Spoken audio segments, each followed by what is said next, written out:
Alright, so I have the iPhone 16e. As you can see, here's the box right here. So I'm going to be making a review in this video.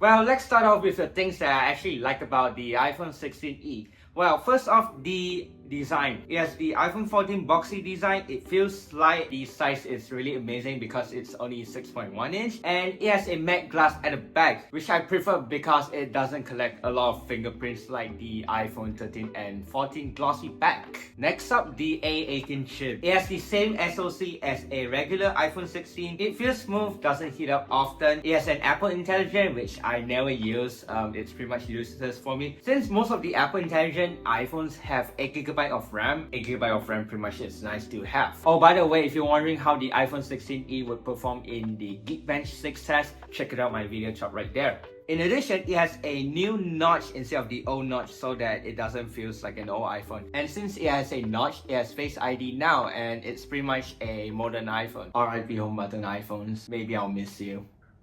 Or not. I don't know. Furthermore, the rear camera of the iPhone 16e is 48 megapixel. It's the same as the regular iPhone 16 main lens. And since I'm talking about the camera on the iPhone 16e, let's take a look at pictures that were shot with the iPhone 16e.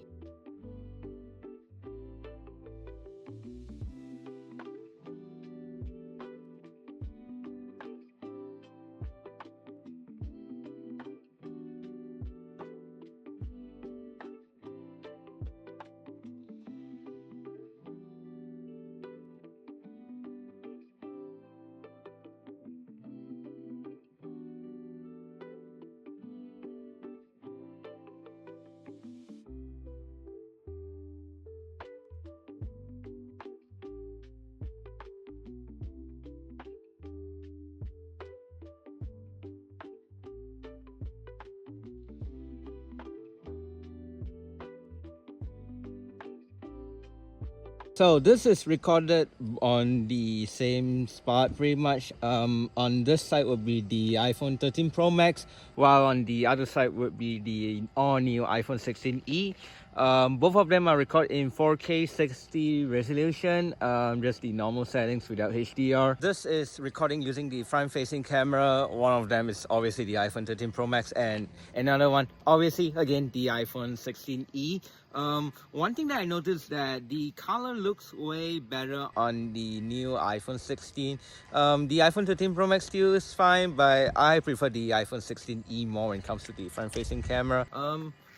If you look at here, this looks way better on the new iPhone. Hey, guess what? There's tons of monkeys right here now, and there's more. There's even more right here. They just appears everywhere. I'm gonna just go to this side and hi monkeys. Alright, so as you can see, this is my Proton Vera and I'm using the iPhone 13 Pro Max telephoto lens to film this part, 3x by the way, for those who wondering. And as you can see, it looks good because 3x telephoto is way better compared to the main lens. And when I'm zoom in, you can see the Proton logo. This is aftermarket by the way. The original logo is supposed to look like this, and I decided to put this on because I know, why not, right?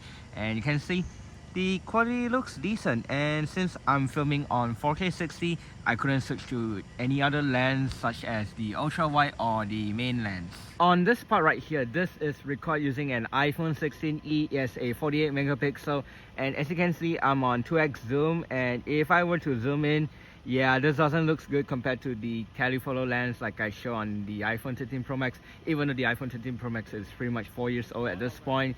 But when I zoom out, I can switch to 1x. You can see right here. So I say 1x looks fine compared with the iPhone 13 Pro Max, but when you zoom in, obviously the iPhone 13 Pro Max gonna wins, obviously. Which you look at that, oh, my favorite Mercedes right here. But anyways, monkeys, and this is 6x. Yeah, doesn't look good. And this is 9x on the iPhone 13 Pro Max. Yeah, looks way better than the, oh, the monkey's climbing right there.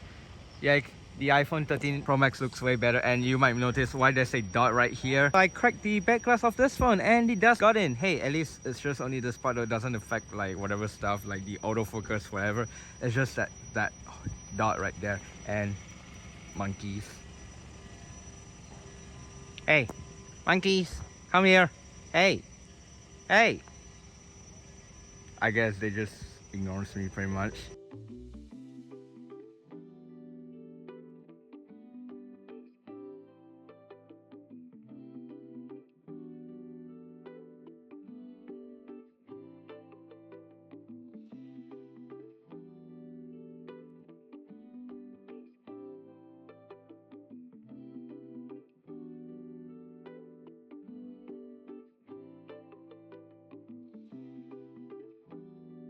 So I'm at different location right now. This is Gunny Bay, as you can see right here.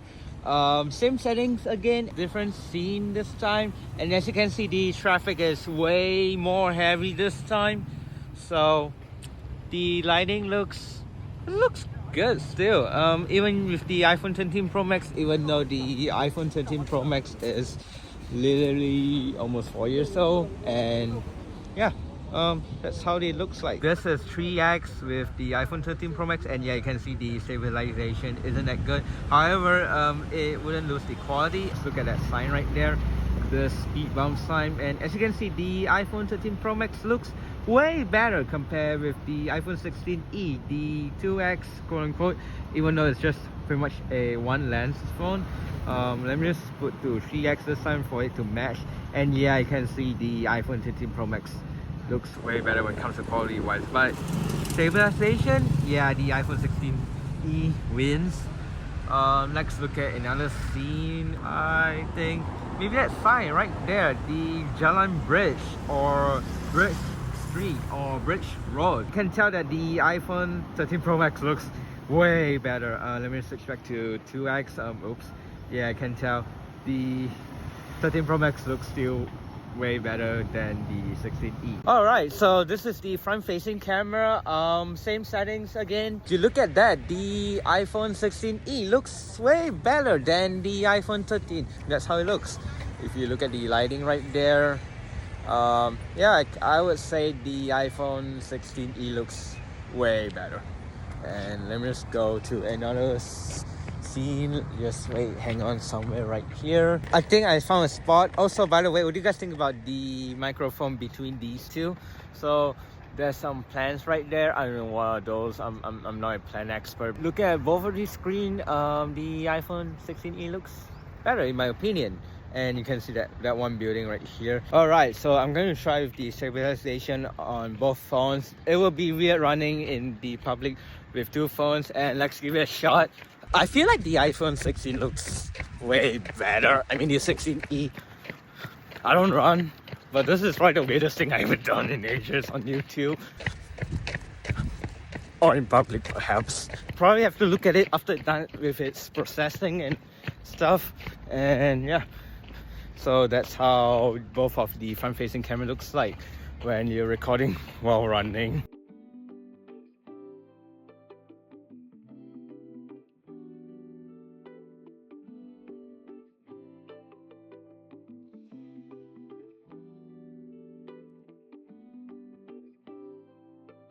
Alright, so I'm at different location this time, and it's around 8 p.m. right now. I'm at Padang Kota Lama, also known as Esplanade, and this is how it looks like when I'm in a dark. So yeah, this is how it looks like. Well, when it comes to zoom in, I would say the iPhone 13 Pro Max looks way better when it comes to the quality wise. However, when it comes to the lighting, I would give it to the iPhone 16e. And as you can see, the lighting looks way better on the iPhone 16e. This is a front-facing camera test during nighttime. Yeah, I'm pretty much behind the light, as you can see right here. Yeah, I don't need to tell you guys, you can already say which one wins.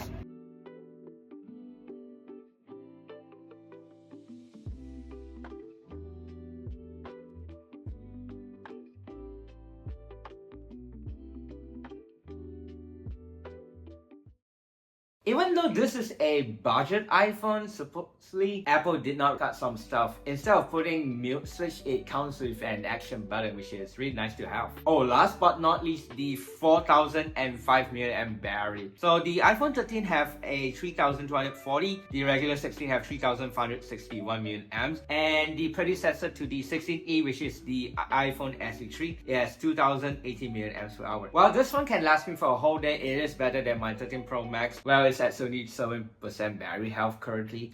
Can't complain much about it. Well, to compare the battery capacity with my 13 Pro Max, the 13 Pro Max have 4352, and let's add the 16 Pro Max, that phone has 4685. Really big, not gonna lie, for a 6.1-inch iPhone. Well, that's all the stuff that I like about this phone.